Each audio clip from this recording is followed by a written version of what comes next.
This is typically how sweats dress in Shinobi Strikers, a little bit too try hard for the non-DLC builds, so we're gonna dress the part as a non-DLC member of Shinobi Strikers.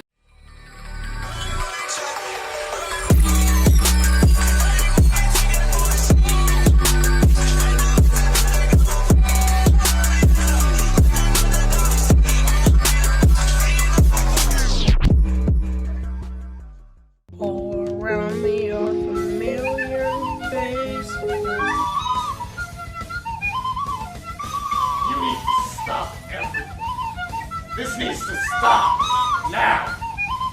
This is not okay. This needs to stop now. We have named our non-DLC ninja Mark Uchiha the greatest shinobi of all time, but we have to make him drippy if he's gonna use non-DLC items. I think we found the bag with this one.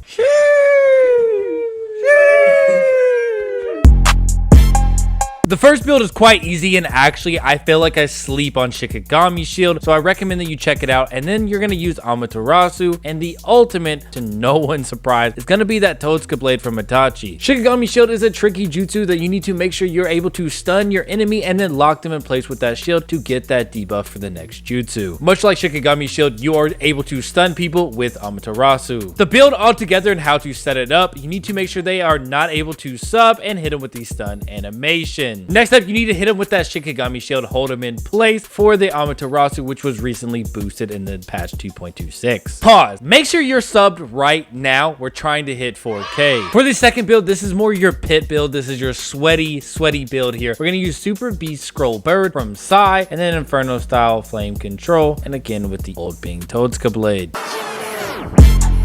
For this build to work, I highly recommend you do use that boost lengthened status element because these are two different status elements. A lot of people will use that Inferno style first and then do combos and then throw that birds out to lengthen their combo out. For Totsuka Blade, I cannot stress this enough. Make sure you do make them sub and then square stun them first and then use Totsuka Blade and then target somebody else after you hit them. Before the last build, I want to tell you what inspired this video. Ancient Gaming put out a new video about Itachi and a range build, and it made me want to do this video. So if you're not subscribed to Ancient Gaming, his link will be down in the description and the first one in the comments.